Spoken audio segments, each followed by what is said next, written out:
आज मला सगळा नॉनव्हेजचा स्वयंपाक होता. त्यासाठी मी आदल्या रात्रीच म्हणजे काल रात्री 1:30 वाजेपर्यंत बसून मला जितके काही लाडू पॅकेजिंग द्यायचं होतं बघा, तुम्हाला इथे बघा अंधार सगळा दिसतोय. हे रात्रीचे 1:30 वाजलेले आहेत आणि जेवढे बघा लाडू वगैरे द्यायचे होते, चटण्या वगैरे त्या सगळ्या रात्री बनवून घेतल्या. पॅकेजिंग करून सगळं साईडला ठेवून घेतलं. फक्त आता ज्याच्या त्याच्या म्हणजे ऑर्डरनुसार हे बॉक्स पॅकेजिंग करायचं इतकंच काम मला शिल्लक राहिलेलं. दुपारी सकाळी उठल्यानंतर पहिल्यांदा नाही का मसाले वगैरे रेडी करून घेतले, कारण जे नॉनव्हेजची दुकानं आहेत ते थोडी लेट उघडतात 8:30च्या पुढं.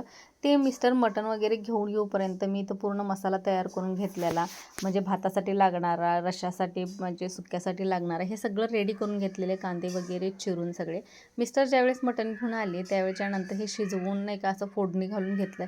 याच्यामुळं कामाचं नियोजन देखील होतं आणि झटपट आपला स्वयंपाक रेडी होतो. ह्या सगळं करत करत जे मला घरामध्ये आज टिफिनसाठी जे इडली सांबार द्यायचं होतं ते देखील आम्ही रेडी केलं होतं. आता दुसरी गोष्ट म्हणजे नाचणीचे लाडू आहेत, त्यांच्या ऑर्डर माझ्याकडे जरा पेंडिंग पडलेले आहेत, कारण नाचणी भिजवून त्याला मोड आणून नंतरनी सुकवून ते दळायचं. ह्या प्रोसिजरमुळं जरा पाऊस वगैरे चालू आहे त्यामुळे थोडं लेट झालेलं आहे.